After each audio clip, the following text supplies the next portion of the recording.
Assalamualaikum warahmatullahi wabarakatuh. Pemirsa Gapai Kemuliaan yang dirahmati Allah, apa kabar Anda hari ini? Semoga tentunya Anda senantiasa sehat dan selalu berada dalam lindungan Allah Subhanahu wa taala.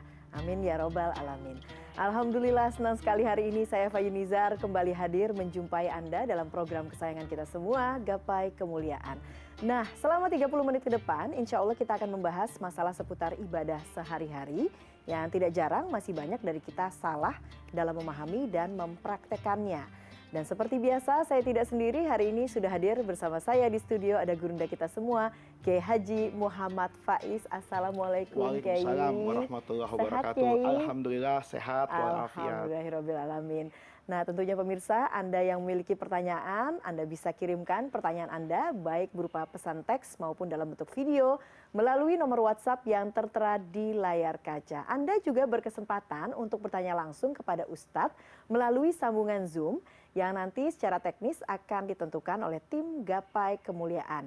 Nah, bahasan pertama kita adalah yang pertama terkait haji ini, terkait seseorang yang belum pernah berhaji tapi justru memberangkatkan haji orang tuanya.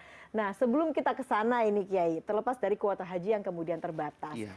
Belakangan ini timbul fenomena banyak masyarakat yang sudah mampu tapi kemudian tidak mau berangkat haji atau tidak bisa berangkat haji karena alasannya belum siap mental. Nah, sebelum kita memberangkatkan haji orang tua nih biasanya salah satu kendalanya adalah belum siap mental. Ini bagaimana Kiai? Ini sebetulnya fenomena yang terjadi di masyarakat. Jadi kalau saya tanya misalnya ke beberapa kolega saya, kenapa belum berangkat haji? Saya belum siap mental untuk jadi haji. Nah, ini perlu kita luruskan, Mbak Eva. Luruskannya di mana? Haji itu kan rukun Islam. Dia punya kedudukan yang sama dengan sholat, dengan zakat. Apa kemudian saya sholat itu harus persiapan mental? Kan enggak. Justru disitulah kesempatan saya untuk bermunajat kembali kepada Allah. Begitu banyak dosa, khilaf, kekurangan yang saya lakukan sebagai manusia. Begitu ada duhur, saya kembali kepada Allah. Di situ saya memohon ampunan, memohon petunjuk, baca surah Al-Fatihah, ihdinas siratal mustaqim. Justru di situ kita kembali kepada Allah. Sama dengan ibadah haji kan. Ibadah haji itu sejatinya kan jihad. Sejatinya adalah pengabdian kita kepada Allah. Sejatinya kita ingin melepas semua atribut sosial yang melekat pada diri kita. Bahwa pada akhirnya orang itu tidak ditentukan dengan berapa bintang yang ada di pundaknya. Tidak ditentukan dari berapa banyak pakaian mahal yang dia kenakan. Tidak ada status sosial di hadapan rumah Allah itu. Kecuali dengan kain putih yang dia lepas. Nah, ketika seperti itu, justru itu akan menguatkan mental kita sebagai manusia. Untuk selalu ingat loh, bahwa dunia ini adalah sarana untuk kita bahagia di sebelah sana alam akhirat. Jadi saya tidak sepakat ya kalau harus ada persiapan mental atau ada ketakutan yang luar biasa. Ini banyak sekali orang mengatakan bahwa apa dosa, khilaf, kejahatan, kesalahan yang dilakukan di tanah air itu akan dibalas oleh Allah di tanah suci. Itu jelas bertentangan dengan rahmannya Allah. Jelas bertentangan dengan rahimnya Allah. Kalau seperti itu kan ya Allah kan tidak membalas dosa yang saya kerjakan secara langsung. Ada kesempatan untuk bertaubat, ada kesempatan untuk kembali. Seandainya logikanya seperti itu, saya udah nggak bisa tampil depan CNN. Karena Allah akan membuka aib saya, Allah akan menunjukkan kepada umat kekurangan saya. Saya hari ini bisa tampil di CNN, dipersepsikan sebagai orang ahli agama. Itu kan bukan karena ilmu dan akhlak saya, karena rahmannya Allah menutupi dosa dan kekurangan saya di hadapan orang. Sehingga saya yang buruk ini, itu dipersepsikan oleh orang menjadi orang yang baik. Itu terjadi dalam keseharian saya. Apa iya di tanah suci, di mana Allah akan memberikan rahmat, pahala, ampunan. Kemudian seperti itu yang terjadi. Rasanya ini perlu sekali untuk diluruskan. Ketika justru kita banyak dosa, kita banyak hilaf, kemudian ada rezeki dan kesempatan, cepat selesaikan rukun Islam itu sebagai kecintaan dan pengabdian kita kepada Allah. Karena mental dan juga ketakutan itu bukan merupakan syarat haji sebetulnya ya Kiai Iya, ya. atau orang mengatakan saya kalau sudah haji kan nggak boleh ribahin orang, nggak loh. Iya. Itu berbeda. Memangnya kalau Anda apa Nggak, belum belum haji haji boleh? boleh. Ya nggak juga kan. Jadi nggak seperti itu. Iya, iya. Sama kan pemahamannya. Kalau bulan puasa tuh nggak boleh nyakitin orang. Iya. Ya, tapi apa berarti kalau bulan Syawal saya habis lebaran boleh mukul orang? Kan tidak juga. Nah, Iya. pemahaman yang seperti ini yang harus melekat dalam bayangan kita. Nah, menyambung dari kesiapan mental itu Iya. tadi Kiai ya. Jadi karena merasa belum siap mental Iya. dan melihat ada orang tuanya yang belum diberangkatkan haji, sehingga itu menjadi alasan untuk memberangkatkan haji orang tuanya terlebih dahulu, padahal dia sendiri belum berangkat Iya. haji. Nah, itu bagaimana Kiai? Kalau yang kasus seperti itu, saya ingin pisahkan terlebih dahulu. Yang pertama, sebenarnya kewajiban haji itu kan terkait dengan masing-masing individu. Jadi kalau anaknya itu sudah berkewajiban untuk pergi haji, mampu, maka anaknya berangkat terlebih dahulu, itu nggak ada yang salah. Oke. Secara kewajiban agama. Tetapi kalau kemudian dikaitkan dengan kesiapan mental tadi, mental tadi bukan tidak siap karena apa yang kita diskusikan, tetapi dia tidak siap melihat ibu yang melahirkan dia. Dia tidak siap melihat ayah yang dengan keringatnya bisa membuat saya seperti hari ini.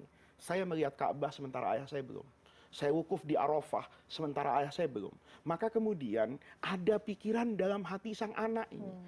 Rasanya tidak pantas ya, bapak dulu itu mimpi betul ingin beribadah haji, tapi demi anaknya sekolah dia buang mimpinya agar mimpi anaknya lebih dahulu tercapai.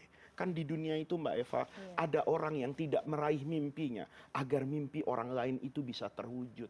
Saya pernah misalnya naik mobil bagus punya kawan saya, kencang sekali, tahu-tahu diselip sama mobil yang jauh di bawah itu. Saya bilang, kok mau diselip mobil itu? Biar bangga saja Pak Faiz. Nanti dia cerita sama orang di rumahnya kalau dia mengemudikan itu dengan hebat sehingga mengalahkan mobil yang bagus ini. Kita kadang-kadang perlu menghentikan mimpi kita agar orang lain bisa mewujudkan mimpinya. Kalau itu yang dijadikan dasar, maka saya mengikuti beberapa fatwa dari guru-guru saya. Sekalipun banyak orang mengatakan al-ithar. Ithar itu mendahulukan orang lain dalam kebaikan itu nggak boleh Mbak Eva. Kayak misalnya soft di masjid itu loh. Soft 1 paling afdol kan. Saya ada di soft 2. Tahu-tahu soft 1-nya itu ternyata masih muat untuk 1 orang. Saya nggak boleh tuh menawarkan orang lain. Tapi utama buat saya fastabiqul khairat kan. Untuk mendapatkan kebaikan. Nah, yang seperti ini saya sepakat. Tapi saya tidak sepakat pada kasus haji. Kalau dia mendahulukan orang tuanya dengan niatan nih, orang tua semakin tua semakin lemah, kesempatan dia untuk sempurna ibadahnya semakin jauh. Sementara saya masih jauh lebih sehat. Kesempatan hidup sekalipun umur itu hanya Allah yang tahu. Tapi kesempatan hidup saya secara zahir itu lebih panjang dari orang tua saya. Kemudian saya bisa bekerja lebih giat lagi. Kalaupun kuota haji terbatas, kita tahu kan ada haji tertentu yang membayar misalnya 200 juta, saya bisa punya kesempatan untuk berangkat haji dalam rentang waktu misalnya 10 tahun yang akan datang. Saya katakan, kalau saya nabung setahun 25 juta, maka 10 tahun itu 250 juta terkumpul. Rasanya itu hanya 2 juta sebulan loh. Kayaknya 5 juta sebulan saya mampu kok nabung. Maka saya katakan, lebih baik yang berangkat terlebih dahulu kedua orang tua saya. Sebagai bakti saya. Kenapa demikian? Saya dulu ngaji di pesantren. Saya masih ingat betul, kalau ukuran anak itu mungkin umur kira-kira kelas 1 SMA. Itu saya diajarkan satu cerita terkait hadis di mana Rasulullah bersabda, anta wa maluka li abika. Kamu dan semua yang kamu miliki itu sebetulnya punya bapakmu. Ada orang yang mengadukan bahwa anaknya menuduh bapaknya mencuri. Diadukan ke hadapan Rasulullah. Padahal bapaknya itu mengambil uang itu bukan untuk kehidupan yang hedonis ya. Tapi menutupi kebutuhan sehari-harinya. Anaknya itu ngomong kepada Rasulullah, bapak saya mencuri. Maka dihadirkan kedua-duanya. di hadapan Rasulullah. Rasulullah itu bil mu'minin raufur rahim, mengajarkan kebenaran itu dengan rasa, bukan seantara hak dan batil saja. Nabi katakan, wahai bapak, Anda dituduh oleh anak Anda, darah daging Anda, mengambil hartamu. Maka si bapak itu tidak langsung menjawab. Tanyakan kepada dia, ya Rasulullah, dulu ketika dia tidak bisa makan, siapa yang memberi makan ya Rasulullah? Dulu ketika dia sakit ya Rasulullah, bukankah saya ikut sakit ya Rasulullah? Ketika dia tidak tidur di rumah sakit, saya juga tidak tidur dalam rasa sakit anak saya. Sekarang falamma balagta, ketika engkau sampai di masa di mana orang tua itu membayangkan kan, yang dulu lemah jadi kuat, maka bertukar posisi kan. Kalau dulu orang tua saya yang menggendong saya, mungkin hari ini saya butuh menggendong orang tua saya. Apakah di masa ketiga masa itu dinantikan oleh orang tua saya yang lemah, dia ingin mendapatkan budi anaknya. Ja'alta jazai ghildotan wa fadodotan, ini yang kau balas kepada saya. Itu Rasulullah Shallallahu Alaihi Wasallam memutuskan di situ. Anta wa maluka li abika, sejatinya sebetulnya setiap orang itu hartanya, di dalam hartanya itu ada bagian orang tuanya. Maka dulu guru saya ketika menerangkan itu kepada saya di masjid mungkin lebih 20-30 tahun yang lalu, itu menjelaskan bahwa hubungan antara anak dengan bapak itu tidak sesederhana yang bisa kita bahas dalam kajian fikih. Maka kalau dia mendahulukan orang tuanya untuk berangkat haji, apalagi orang tua yang terbatas tidak pernah umroh, tidak pernah melihat Baitullah, kemudian di usia beliau yang senja, lewat dari 60 tahun mengatakan kepada anaknya, saya sebelum wafat itu, saya ingin melihat Baitullah. Pertanyaannya, ketika anaknya menunda kewajiban haji, dan seperti yang difatwakan dalam madhab Imam Syafi'i, bahwa kewajiban haji itu tidak harus dilakukan segera. Beda dengan sholat. Kalau aqimus sholat kan waktunya terbatas. Tapi Imam Syafi'i dalam fatwanya, madhab Syafi'i yang juga banyak diikuti oleh banyak ulama, mengatakan bahwa haji itu alat tarohi, boleh berjenjang menunggu sekian waktu. Maka yang seperti itu, saya di Gapai Kemuliaannya akan mengatakan, dahulukan orang tua, jadikan itu wirid di hadapan Allah kelak pada hari kiamat, dan itu akan menjadi pekerjaan yang paling mulia untuk kita bawa menghadap Allah, yaitu birrul walidain. Baik, baik Kiai. Baiklah, kita akan lanjutkan sesaat lagi karena pada segmen selanjutnya kita akan sama-sama membahas tentang bagaimana hukumnya jika seseorang naik haji dengan menggunakan biaya yang metodenya dilakukan secara kredit. Apakah hajinya sah? Kami akan membahas setelah jeda berikut ini. Jangan kemana-mana, Gapai Kemuliaan akan segera kembali.